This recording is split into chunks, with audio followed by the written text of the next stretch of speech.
रूबरू कार्यक्रम में आज हम मौजूद हैं राजधानी के किशनगढ़ गांव में। पर दिल्ली वेटरन्स की एक मीटिंग चल रही है। दिल्ली वेटरन्स या कहें कि दिल्ली के पूर्व सैनिकों की एक मीटिंग चल रही है। हमारे साथ मौजूद हैं ब्रिगेडियर सुजीत नारायण जी। सुजीत नारायण जी, जय हिंद। जय Hind. What is the purpose of this meeting? ये दिल्ली वेटरन्स के मार्फत से हम देश को बताना चाहते हैं कि हम मौजूदा स्थिति में सरकार के साथ हैं और अपने वीर जवानों के साथ हैं जो सरहद पे लड़ाई लड़ रहे हैं। अगर देश को हमारी ज़रूरत पड़े तो पूरा दिल्ली, भूतपूर्व सैनिक सारे देश के लिए सरकार के साथ, अपने फौज के साथ खड़े होंगे। आज मीटिंग का मेन मकसद यही। हमारे साथ मौजूद हैं दिल्ली वेटरन्स एसोसिएशन के संस्थापक सुरेंद्र पहलवान जी। सुरेंद्र जी, क्या संदेश? जय हिंद।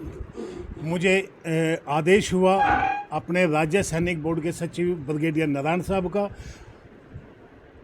जो देश में हालात बने हुए हैं उसको लेके आज ये मीटिंग बुलाई गई है और हम दिल्ली के सभी फौजी युद्ध में जाने के लिए तैयार हैं। जो भी हमारे को आदेश मिलेगा ब्रिगेडियर साहब की तरफ से, हम उसको पालन करने के लिए एकदम तत्पर इंतजार कर रहे हैं कब हमारे को आदेश मिले और हम उस पर पालन करें। बहुत खूब। आप देख रहे हैं पूर्व सैनिकों का जज्बा, उनका जोश। पूर्व सैनिक हमारे जो हैं सेना से आए हैं, कुछ एयरफोर्स, कुछ नेवी से। इनका वो जज्बा है और जज्बे के साथ इनका तजुर्बा। जहाँ ये खड़े हो जाएंगे दुश्मन टिक नहीं पाएगा। हमारी तरफ से आपको बहुत बहुत शुभकामनाएं। पूरा देश आपके साथ खड़ा है और हमें आप पे गर्व है। जैन साहब, जैन कर्नल साहब, मान सकती और सभी मेरे सीनियर वेटरन्स, हम चाहते हैं जो अभी ये देश में माहौल चल रहा है तो हमारे को जैसे भी ऑर्डर मिलेगा हम बिल्कुल रेडी है। और हम पहले भी थे, आज भी है। देश के लिए हम जब से पैदा हुए हैं तो हम ये चाहते हैं कि हमारा देश सबसे ऊपर है, उसी के साथ हम रहेंगे और हमारे को जैसे ऑर्डर देंगे हम उसको अमल करेंगे। तो ये नहीं कि हम मौका मिला कि वहाँ जाना है तो वहाँ हम पहुँचेंगे नहीं। तो इसलिए हमारे साथ हमारे गांव में 250 तो एक्स-सर्विसमैन हैं पूरे, उनका सबका लिस्ट नाम पूरा मेरे पास है।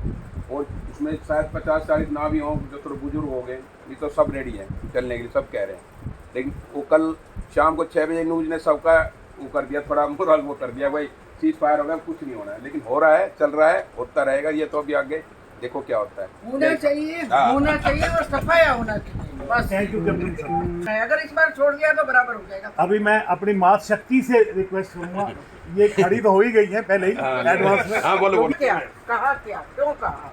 हम कमजोर थे तो प्लीज इसलिए आप कंटिन्यू रखें। तो से इंतजार कर रहे थे और इतना अच्छा 7 तारीख का टाइम था, सब कुछ बराबर हो रहा था। पता नहीं अचानक क्या हो गया, रात भर नींद नहीं आई मुझे तो कि ये क्या हो गया। ये गलत हुआ है, लेकिन चालू रखना है और सफाया करना है।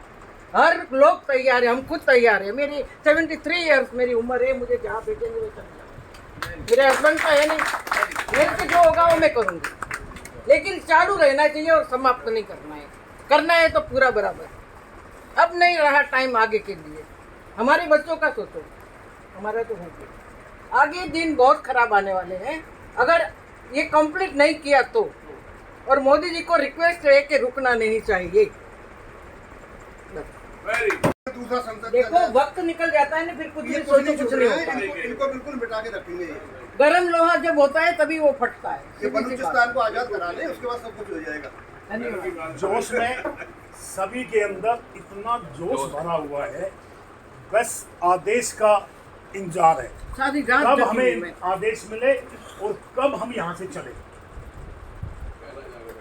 जोश के आगे एज मायने नहीं रखती, कुछ भी कोई एज नहीं हो। रखती। मैं फिर भी उस जोश के लिए मेरे को मालूम है खड़ा नहीं हो पा रहा हूँ, मैं फिर भी अटेम्प्ट के लिए चला गया था और 130 किलो क्लीन करके खड़ा हो गया था, लेकिन जल्द नहीं। तो जोश जो है ना, फौजियों के अंदर जोश की कोई कमी नहीं है। आदेश की वो है, आदेश मिल जाए उसके बाद तो झंडा लाहौर में जाके बैठता है। बिल्कुल लाहौर दूर नहीं है हमारे से।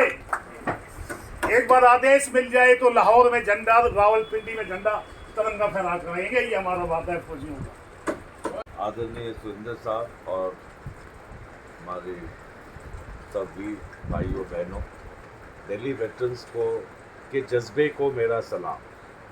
आप लोगों ने जो अपनी अभिव्यक्ति प्रकाश डाला है उससे मैं भी सोच में पड़ गया। ये हमारा जज्बा है, हमारी मातृशक्ति का एक परिचय इन्होंने दिया कि यही मौका है, इस बार छोड़ना नहीं। तो मैं आपको ये बताना चाहता हूँ, हम अपने डिफेंस फोर्सेस के साथ खड़े हैं।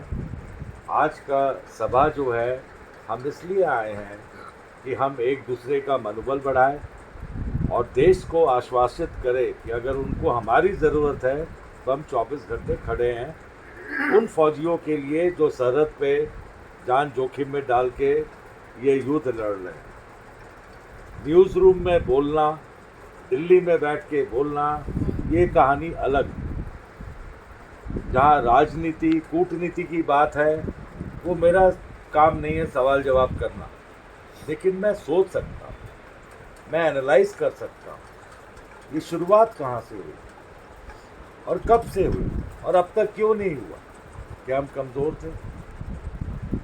ऐसा नहीं, लेकिन आपको ये भी मानना होगा कि वो देश भी न्यूक्लियर है, हम लोग भी न्यूक्लियर है। कोई बड़ा ग्लोबल पावर नहीं चाहेगा कि एक बटन कोई दबा दे। हम तो नहीं दबाएंगे, उनकी गारंटी कोई नहीं। तो सबसे पहला काम क्या हुआ, उनके जितने एयरबेस है जहाँ पे न्यूक्लियर अपना एमिशन है, जहाँ से उठा सकते थे, सारे एयरबेस को डाउन कर दिया। उससे पहले उनके एडी को डाउन कर दिया। ये बड़ी सोची समझी रणनीति हुई और हम हमेशा बोलते रहे हम पहले नहीं जाएंगे। पहल आपने की है, पहलगाम में आके पहल आपने की है। ये हमारा उसका, हमने किसको मारा? आतंकवादी अड्डे को। हम लड़ाई करने थोड़ी गए। हमारी देश तरक्की कर रही है। चाइना 25 साल किसी से नहीं उलझा, अपना इकोनॉमी बढ़ाता रहा और अब हमें उलझाना चाहता है पाकिस्तान के आखिरी सिपाही के मार्फत कि हम उलझे रहें और आपकी इकोनॉमी डाउन हो जाएगी। तो आप इस कित्ते में आप कभी ऊपर जा ही नहीं सकते हो। तो ये हमारे हक में नहीं है कि इस वक्त युद्ध फुल फ्लेजेड, समझ रहे हैं आप। अब इसको कंट्रोल कैसे करना है, तो हमने जो करना था कर दिया। आपको क्या पता ऊपर की राजनीति क्या हो रही है, क्यों हमें बोला गया चलो सीज फायर कर लेते हैं। ये नहीं है कि कोई डर गया। अब ये पॉलिटिकल एनालिसिस वाली बात मैं नहीं करूँगा, मैं तो आप लोगों की तरह एक फौजी हूँ। ये मेरी सोच है कि दो सुपर पावर के लड़ाई के बीच में हमें अपना लक्ष्य नहीं होना है। और क्योंकि मज़ा तब आए जब हमारा एक भी सैनिक का नुकसान ना हो और पीओके हमारे हाथ में आ जाए। यह है चाणक्य नीति। उन्होंने बोला बिना गोली चलाए अगर सरेंडर हो जाए एनिमी तो वो होता है अक्लमंदी। कोई और लड़ रहा है बलूचिस्तान में, आप क्यों परेशान हो रहे हो? हमको तोड़ने की जरूरत नहीं, अपने आप को तोड़ देगा।